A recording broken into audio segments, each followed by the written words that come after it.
Je m'appelle Nora Bennett. J'ai 30 ans. Et il y a quelques semaines, j'ai entendu mon propre père dire que j'étais trop embarrassante pour être vue avec la nouvelle belle famille de mon frère. J'étais dans le couloir, une tasse de café à la main, quand sa voix a fendu l'air depuis le salon. La belle famille de ton frère fait partie de l'élite. Tu vas nous humilier. Tu comprends, Nora? Ne gâche pas tout. Il a dit ça comme si j'étais un problème à gérer, et non sa fille. Mon frère venait de se fiancer à une héritière millionnaire, le genre de femme que l'on voit dans les magazines d'hôtels de luxe, et soudain, ma vie de geek des données un peu désordonnées à Austin était une menace pour leur nouvelle image parfaite. Peu leur importait que je passe mes nuits à restructurer des modèles de revenus hôteliers et à réparer des systèmes de réservation défaillants. Pour eux, j'étais juste la fille gauche qui pose trop de questions au dîner et ne sait jamais quelle fourchette utiliser. Alors, pendant qu'ils remplissaient leurs valises de tenues de créateurs pour une fête de fiançailles du Nouvel An dans un complexe hôtelier de luxe, on m'a dit de rester à la maison et de faire simple. Ils ne voulaient pas de moi à la fête. Ils ne voulaient pas de moi à proximité des gens qu'ils appelaient « l'élite ». Et ils ne voulaient surtout pas que quiconque sache que je faisais partie de la famille. Ce qu'ils ignoraient, c'est que cette même belle famille d'élite travaillait avec moi depuis des mois sous un autre nom, faisant confiance à mes chiffres pour sauver leur entreprise. Et le soir où ils ont essayé de me cacher, ces beaux-parents ont fini par fixer une photo encadrée, reconnaître mon visage et crier mon nom devant tout le monde. Avez-vous déjà été traité comme la honte de la famille, pour finalement découvrir que c'est vous qui déteniez tout le pouvoir? Restez avec moi, car la façon dont cette soirée est passée de l'humiliation à la revanche est une histoire que vous voudrez entendre jusqu'au bout. Je n'ai pas grandi en pensant que j'étais embarrassante. Enfant, je me pensais simplement différente. Pendant que les autres enfants de nos barbecues familiaux couraient dans le jardin, j'étais celle assise à la table en plastique, comptant combien de hot-dogs les gens prenaient et me demandant pourquoi l'oncle Mike partait toujours plus tôt. Je posais des questions qui mettaient les adultes mal à l'aise. Pourquoi investissez-vous dans cette entreprise si sa dette est si élevée? Pourquoi dites-vous qu'on n'a pas de souci d'argent si maman a 2 emplois? Les gens riaient, puis cessaient de m'inclure dans leur conversation. Mes parents, Thomas et Karen Bennett, me prenaient à part après coup. Nora, peux-tu s'il te plaît être normale pour une fois? Souris. Parle de l'école. N'interroge pas les gens. Pendant ce temps, mon frère aîné, Ethan, était tout ce qu'il désirait. Il savait exactement quand rire, quand complimenter la montre de quelqu'un, quand poser des questions sur le golf. Au dîner de remise des diplômes de son lycée, je me souviens m'être tenue trop près du serveur, l'interrogeant sur les pourboires et les salaires, et avoir heurté un plateau de sauce marinara. Du rouge a éclaboussé toute la robe blanche d'une invitée. Toute la table s'est tue. Le visage de ma mère a pris la couleur de cette sauce. Thomas m'a attrapé le bras si fort que ça m'a fait mal et a sifflé entre ses dents, c'est exactement de ça que je parle. Tu n'as pas ta place dans ce genre d'endroit. Après ça, j'ai arrêté d'essayer de m'intégrer à leur type de soirée. À la place, je me suis plongée dans les chiffres. Au lycée, j'ai appris à utiliser des tableurs pour le plaisir. À l'université, pendant que d'autres publiaient des photos de soirées étudiantes, je lançais des tests A/B sur des mises en page de sites web pour une petite chambre d'hôte qui n'avait pas les moyens de s'offrir une véritable agence. J'ai étudié l'analyse commerciale et l'informatique, découvrant que je pouvais prendre des données désordonnées et les transformer en réponses claires. Les hôtels et les maisons d'hôtes ont commencé à venir me voir avec le même problème, trop de chambres vides, pas assez de clients. Je restais assise dans ma minuscule chambre d'étudiante, fixant des graphiques à 3 heures du matin, ajustant les prix et les stratégies publicitaires jusqu'à ce que les courbes finissent par remonter. Mais à la maison, dans la banlieue d'Austin, rien de tout cela ne comptait. Quand j'ai mentionné avoir décroché mon premier client, ma mère a souri poliment et a dit « Alors, tu fais toujours ce truc en ligne ?»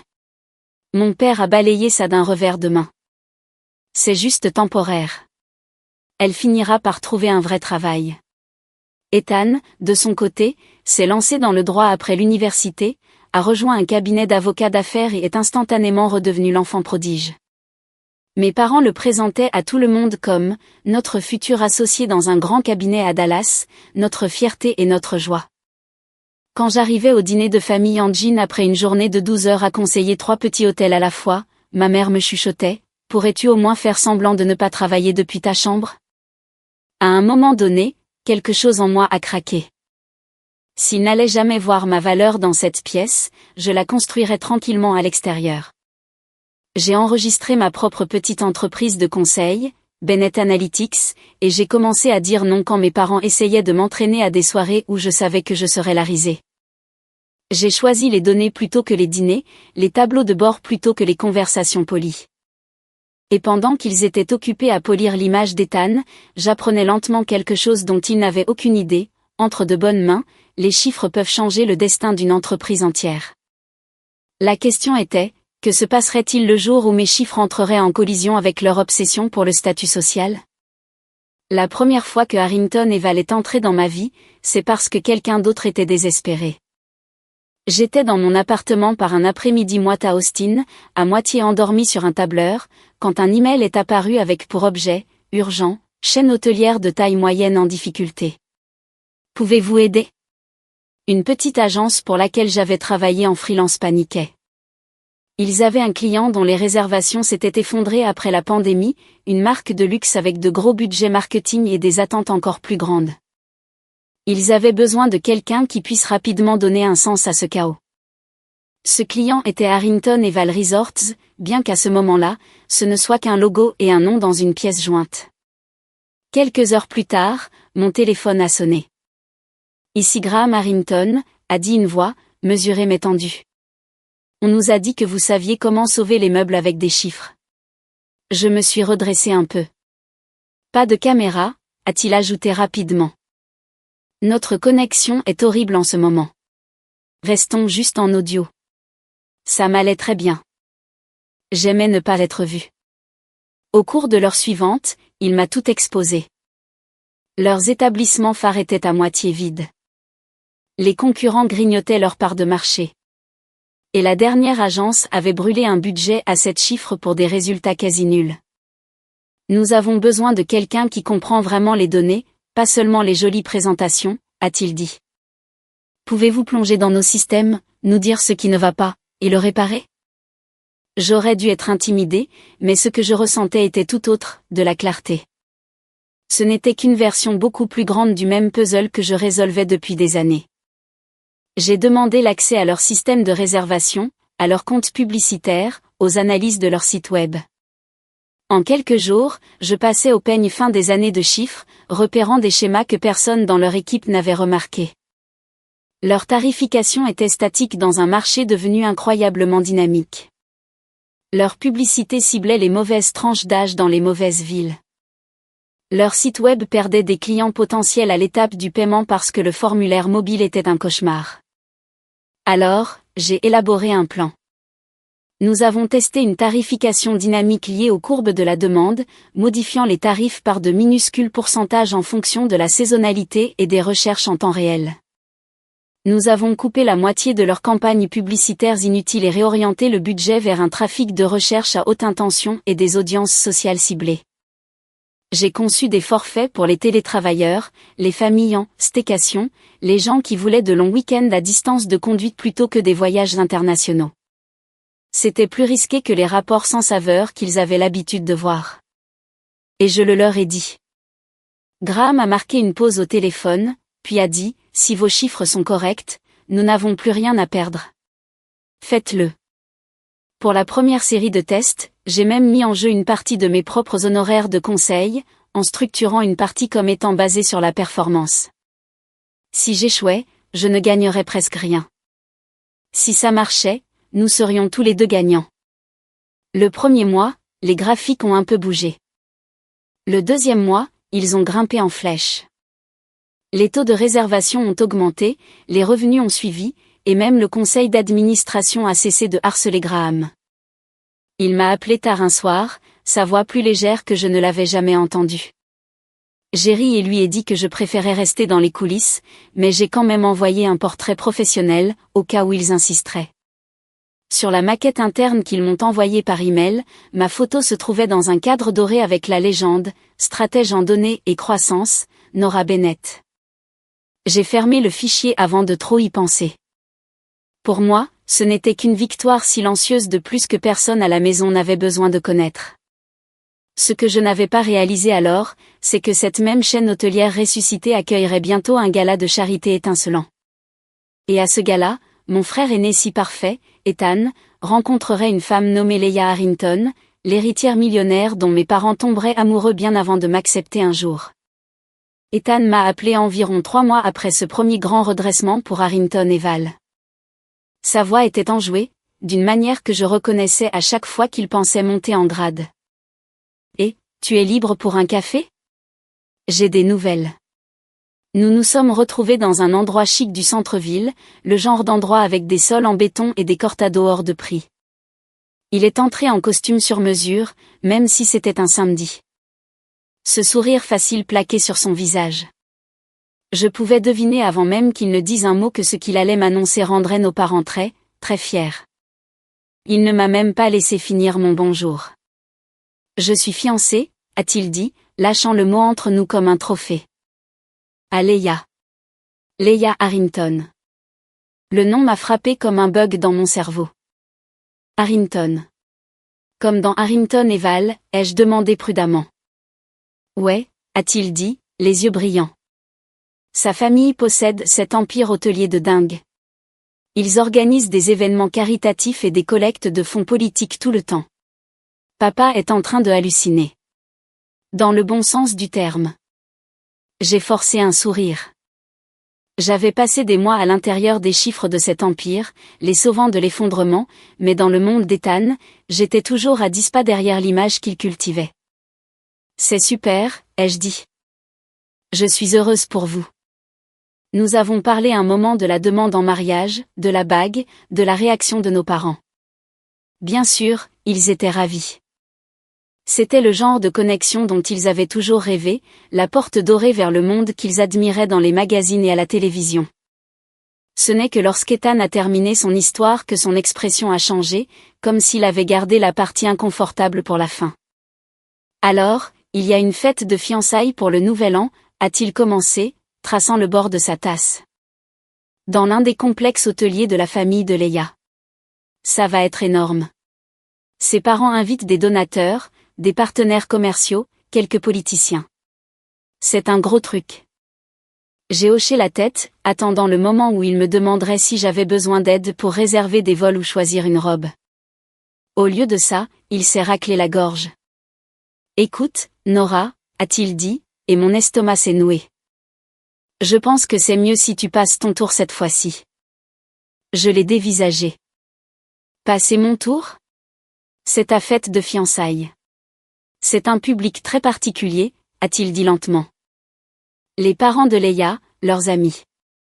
Ils sont habitués à un certain environnement. Tu sais comment tu es dans ces situations.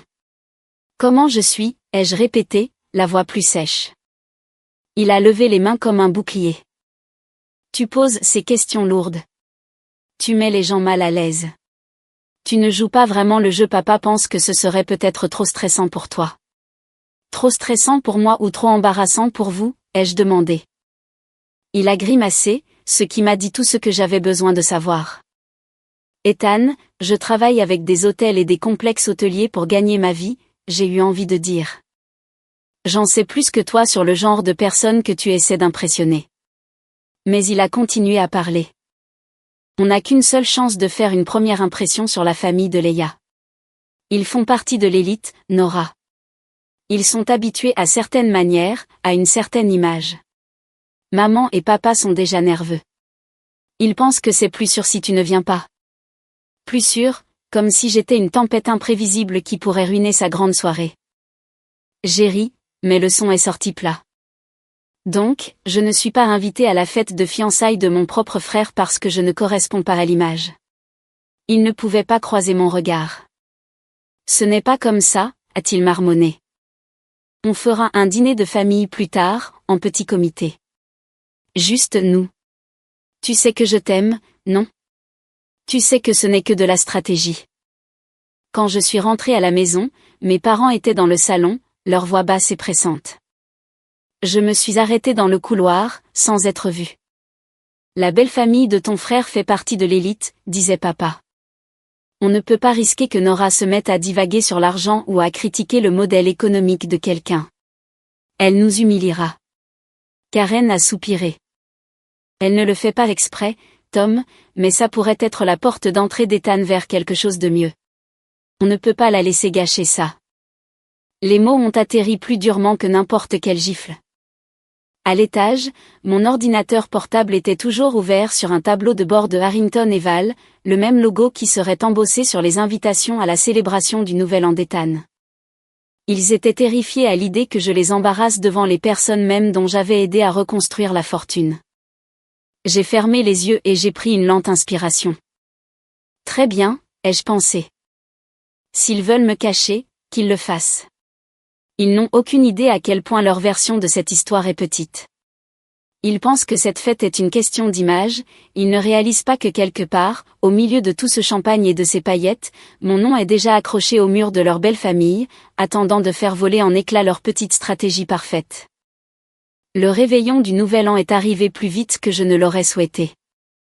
La semaine entre Noël et le 31 décembre ressemblait à un entre-deux, comme si le monde retenait son souffle. Mes parents s'agitaient dans la maison, parlant de vol, de tenue et du cadeau qui serait approprié pour les Harrington. Ethan m'a envoyé une photo de l'invitation une fois. Tout en dorure et logo embossé.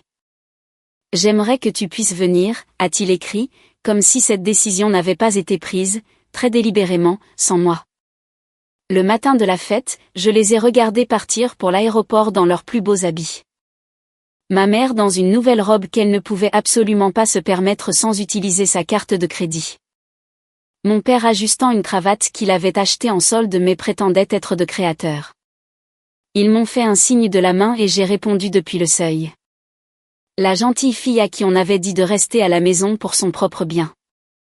Quand le VTC s'est éloigné, la maison est devenue silencieuse d'une manière qui m'a semblé être un poids sur la poitrine. Ce soir-là, Austin scintillait de feux d'artifice et de fêtes sur les toits, mais je suis restée dans mon appartement avec un plat à emporter et mon ordinateur portable ouvert sur la table basse. J'ai essayé de mettre un film, mais mon téléphone n'arrêtait pas de s'allumer. Des photos de ma mère du hall de l'hôtel resplendissant sous les lustres. Des vidéos d'Ethan de pyramides de champagne, d'un orchestre live. Leia descendant un grand escalier dans une robe argentée, comme si elle était sortie tout droit d'un magazine. Dans un clip, j'entendais mon père en arrière-plan dire à quelqu'un, « C'est mon fils, là-haut. Il va épouser une Harrington. » J'ai fixé l'écran jusqu'à ce que les images deviennent floues. Ils étaient à l'intérieur du monde qu'ils avaient toujours vénéré, et ils avaient tout fait pour s'assurer que je n'en sois nulle part proche. Alors, j'ai fermé les photos et ouvert une autre fenêtre. Le tableau de bord analytique des performances de fin d'année de Harrington et Val. Les chiffres des réservations en temps réel clignotaient sur l'écran. Des lignes de données reflétant les réservations qui affluaient pour la même marque avec laquelle mon frère célébrait pendant qu'il souriait pour les photos. J'ai regardé les taux d'occupation grimper et les barres de revenus se remplir. Les lignes que j'avais aidé à infléchir vers le haut, se transformant en bonus et en fête de fin d'année pour des gens qui ne connaîtraient jamais mon nom. Une notification de mail est apparue dans le coin de mon écran. Objet, bilan de fin d'année et une demande spéciale. C'était de Graham Harrington. Je l'ai ouvert, m'attendant à moitié à un bref merci et à un tableur. Au lieu de cela, il avait écrit un paragraphe entier sur à quel point l'année écoulée avait été transformatrice, comment le conseil d'administration était passé de la panique à un optimisme prudent, puis à un enthousiasme non dissimulé. Vous n'avez pas seulement ajusté quelques publicités, Nora, écrivait-il. Il y avait une pièce jointe en bas de l'email intitulée « concept-mur-innovation.jpg ». Quand je l'ai ouverte, mon souffle s'est coupé. C'était une maquette de l'entrée d'un de leurs complexes phares. Un long mur tapissé d'études de cases encadrées. Chaque cadre avait une photo, un titre, une courte description du projet. Près du centre du mur se trouvait mon propre portrait. Plus net et plus confiant que je ne me sentais dans la vraie vie. Sous une plaque qui disait « Stratège en données et croissance, Nora Bennett ». La description en dessous résumait le redressement que j'avais mené, refonte de la tarification dynamique, campagne basée sur la demande, reprise après le marasme post-pandémique. Les clients passeraient devant ce mur en se rendant aux conférences et aux galas, trinquant sous les lustres tandis que mon visage les observerait du milieu. Nous prévoyons d'inaugurer cela lors d'un événement majeur pour les partenaires et la famille la saison prochaine, continuait Graham. Nous serions ravis de vous rencontrer enfin en personne, de vous présenter certaines des personnes dont vous avez aidé à sauver l'emploi. Mes doigts planaient au-dessus du clavier. Sur mon téléphone, une autre photo de ma mère est arrivée. Ethan et Leia enlacés sous une pluie de confettis. Mes parents, flous à l'arrière-plan, les yeux brillants. J'ai imaginé que quelque part, non loin de l'endroit où ils posaient, ce mur pourrait éventuellement exister. Ma photo encadrée contredisant silencieusement chaque histoire qu'ils avaient racontée sur le fait que j'étais une déception. Quelle ironie si l'endroit qu'ils cherchaient si désespérément à protéger de ma présence finissait par être le seul endroit qui insistait pour mettre mon visage au premier plan. J'ai répondu à Graham par un simple « oui » professionnel. Je lui ai dit que je serais honoré d'y assister le moment venu. Puis j'ai posé mon téléphone face contre la table, me suis adossé à mon canapé et j'ai écouté l'écho lointain des feux d'artifice à l'extérieur.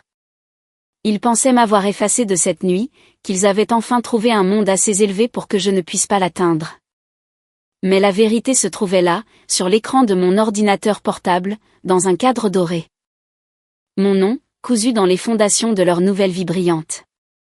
Ils n'avaient juste pas encore réalisé que la personne qu'ils étaient si déterminés à cacher était déjà tissée dans chaque recoin de leur précieux cercle d'élite, attendant le moment où la photo sur ce mur ferait voler en éclats leur image parfaite. Les mois qui ont suivi ce nouvel an ont donné l'impression que quelqu'un avait discrètement augmenté la luminosité de ma vie pendant que ma famille continuait d'agir comme si j'étais toujours assise dans le noir. Harrington et Val a signé un contrat à long terme, puis un autre, m'entraînant dans des réunions sur l'expansion, de nouvelles propriétés, même des acquisitions. Je me suis retrouvée soudainement dans des appels tard le soir à propos de l'ouverture de complexes en Californie et dans les Caraïbes, à faire des simulations sur ce qui se passerait s'ils modifiaient toute leur structure tarifaire pour la basse saison. Mes journées se sont fondues en tableaux de bord et en présentations stratégiques, le genre de travail dont les gens de mon milieu rêvent. Mon compte en banque l'a senti aussi. J'ai troqué ma vieille voiture contre une hybride fiable.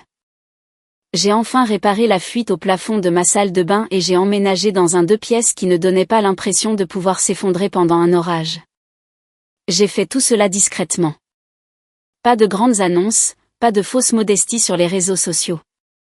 Je savais exactement comment mes parents réagiraient si j'essayais d'expliquer les contrats basés sur la performance ou les bonus de rétention. Ils souriraient, hocheraient la tête et me demanderaient si j'avais pensé à postuler pour un vrai travail dans un bureau local.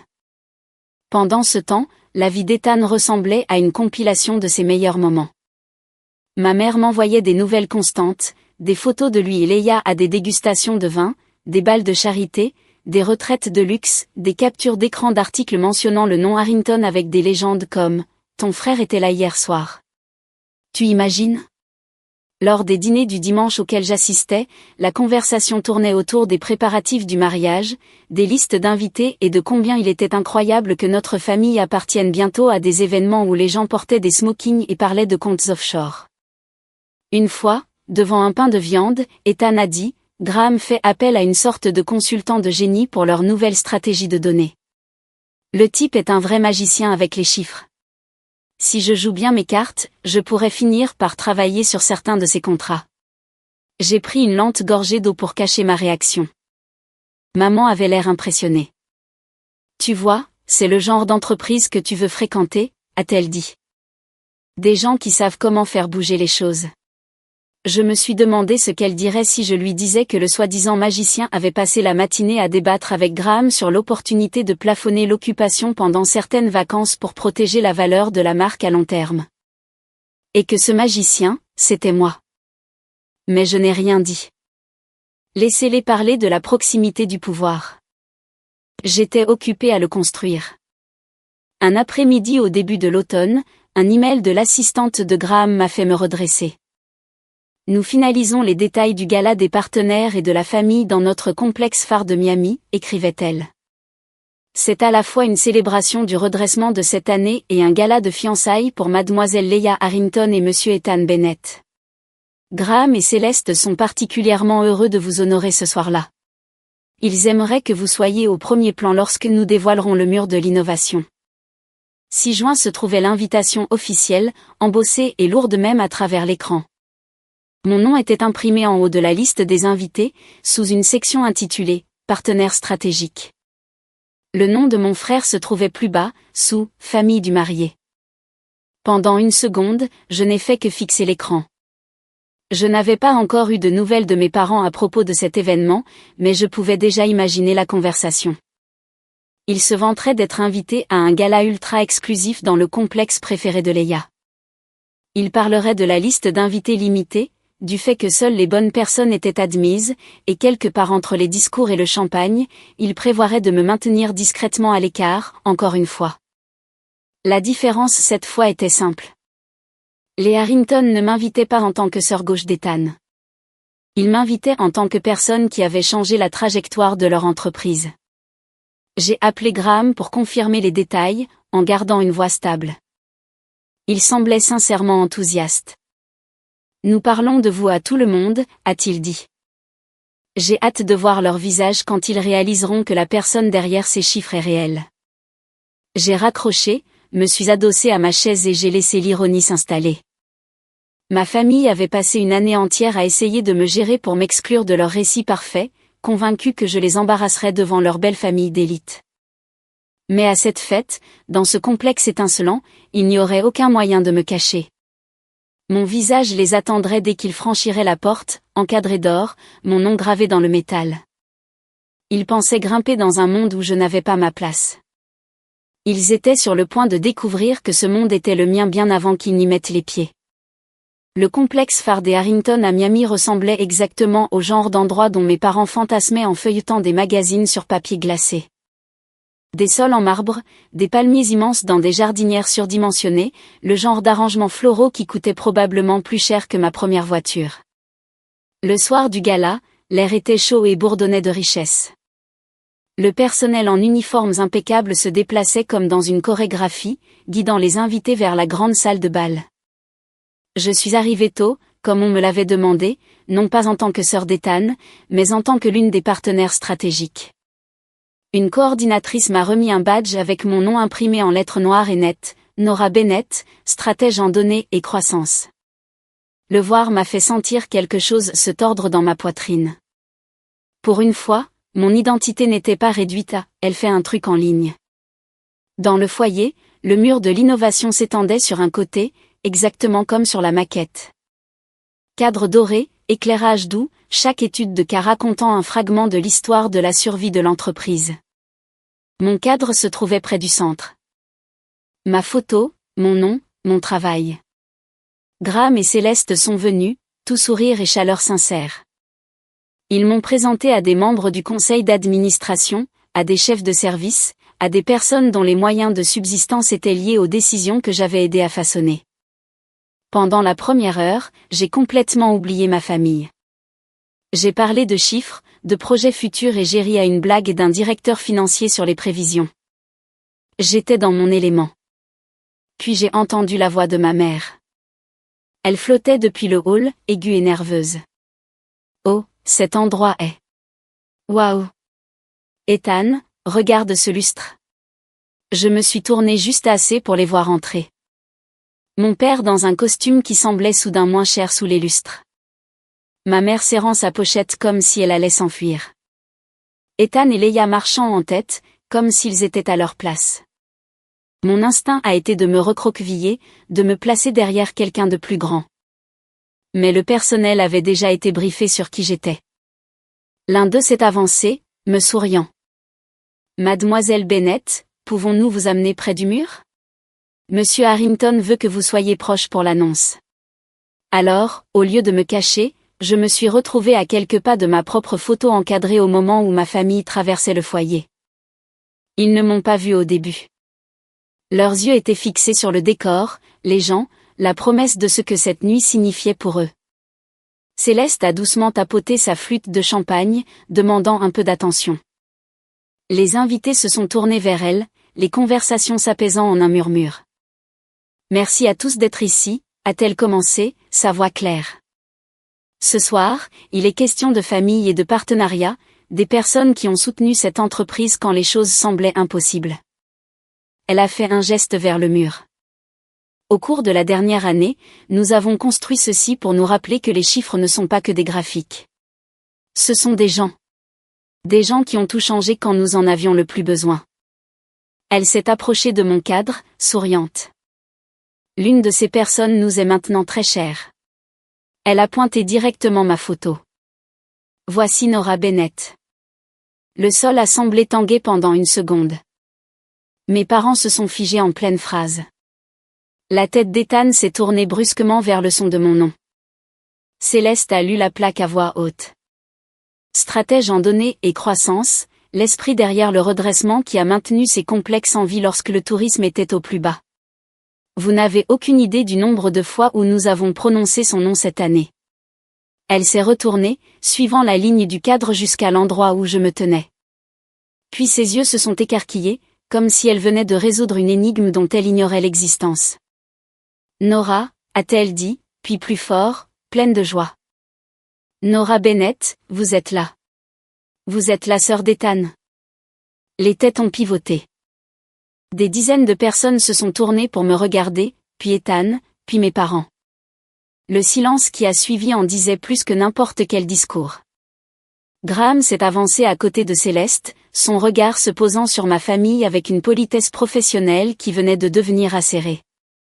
Vous ne nous aviez jamais dit que votre fille était notre Nora, a-t-il dit à mes parents. Thomas a ouvert la bouche. L'a refermée. Il semblait vouloir se fondre dans le marbre. Ma mère a bafouillé. Nous ne savions pas que vous la connaissiez comme ça. Elle fait une sorte de travail sur ordinateur. Nous ne pensions pas que c'était, vous savez, important pour ce soir. Quelques invités à proximité ont échangé des regards. La mâchoire de Graham s'est contractée juste assez pour que je le remarque. Important, a-t-il répété. Sans elle, cette fête n'aurait pas lieu. Ce bâtiment ne resterait pas aussi plein. La moitié des gens dans cette pièce seraient en train de mettre à jour leur CV. Céleste a ri légèrement, essayant d'atténuer la tension, mais ses mots avaient du poids. Nous nous vantons d'elle depuis des mois, a-t-elle dit. Je n'imagine pas cacher quelqu'un comme Nora. Le visage d'Ethan est devenu pâle. Il m'a regardé comme si je l'avais trahi simplement en existant. Nora, a-t-il dit à voix basse quand il m'a enfin rejointe.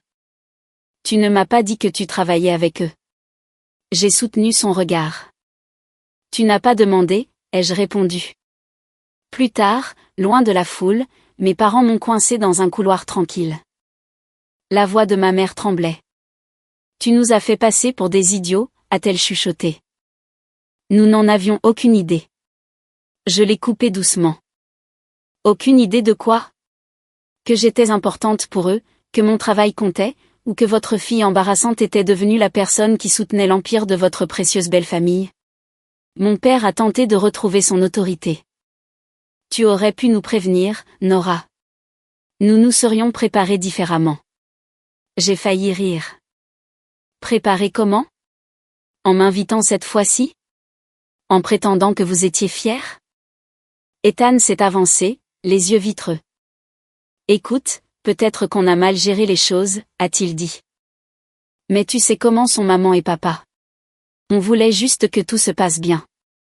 Tu le veux aussi, a-t-il ajouté rapidement, n'est-ce pas? Faire partie de cette famille? C'est à ce moment-là que quelque chose s'est apaisé en moi. J'ai réalisé que j'avais passé des années à me tordre en quatre, à la poursuite d'une version de l'appartenance qui venait toujours avec des conditions. Ne dis pas trop de choses. Ne pose pas les questions difficiles. Ne brille pas plus que la personne qu'ils avaient décidé être la star. J'ai pris une profonde inspiration. Je serai toujours ta sœur, ai-je dit à Ethan. Et je serai toujours leur fille. Mais j'ai fini de supplier pour m'asseoir à une table où le prix d'entrée est de prétendre que je suis moins que ce que je suis. Je ne vais plus me faire toute petite pour que vous puissiez paraître plus grand. Les yeux de ma mère se sont remplis de larmes. Nora, Nous avions juste peur, a-t-elle dit doucement. Peur que tu nous mettes dans l'embarras. J'ai hoché la tête. Et ce soir, vous avez découvert que la seule chose embarrassante était le peu de foi que vous aviez en moi. C'est de votre faute, pas de la mienne. De retour dans la salle de bal, lorsque Graham m'a présenté sur scène comme une partenaire clé, les applaudissements m'ont semblé différents de toute approbation que j'avais recherchée en grandissant. Ce n'étaient pas des applaudissements polis de parents qui écoutaient à peine. C'étaient des gens qui avaient vu les résultats et les appréciaient. Des gens qui se fichaient que je porte la mauvaise robe ou que je pose des questions bizarres, tant que je venais avec le genre de clarté qui maintenait leurs lumières allumées. Debout là, sous cette douce lumière dorée, j'ai compris quelque chose que j'aurais aimé que quelqu'un m'apprenne des années plus tôt. Parfois, la vengeance la plus puissante n'est ni dramatique ni cruelle. C'est de choisir d'arrêter de confier sa valeur à des gens qui ne savent que la déprécier. C'est de laisser son succès parler dans des pièces où ils n'ont jamais pensé que votre voix serait entendue, et de refuser de s'éteindre juste pour que des personnes peu sûres d'elles puissent se sentir grandes. Si votre famille vous a déjà fait sentir comme celui ou celle qui est embarrassant, en trop, celui ou celle qui doit être caché pour qu'ils aient l'air bien, je veux que vous entendiez ceci, leur incapacité à voir votre valeur n'efface pas la valeur elle-même. Vous avez le droit de construire une vie qui honore qui vous êtes, même si cela signifie créer une distance avec les personnes qui vous ont appris à en douter. Vous avez le droit de les aimer tout en disant non lorsque leurs attentes vous écrasent. En fin de compte, mes parents ont dû passer devant cette photo de moi encadrée chaque fois qu'ils se déplaçaient dans le complexe cette nuit-là. Mon nom gravé sur le mur du monde qu'ils vénéraient. C'était eux qui se faisaient tout petits, évitant le contact visuel, répétant des excuses. Moi, j'ai simplement continué à marcher, les épaules droites, comprenant enfin que la véritable transformation n'était pas d'être accepté par eux. C'était d'apprendre à m'accepter moi-même d'abord. Et si vous avez déjà été celui ou celle qu'ils ont essayé de cacher, j'espère que mon histoire vous rappelle que vous n'êtes pas seul. Dites-moi dans les commentaires si vous avez déjà eu à prendre vos distances avec des personnes qui ne voyaient pas votre valeur. Peut-être que votre histoire sera ce qui aidera quelqu'un d'autre à enfin se défendre.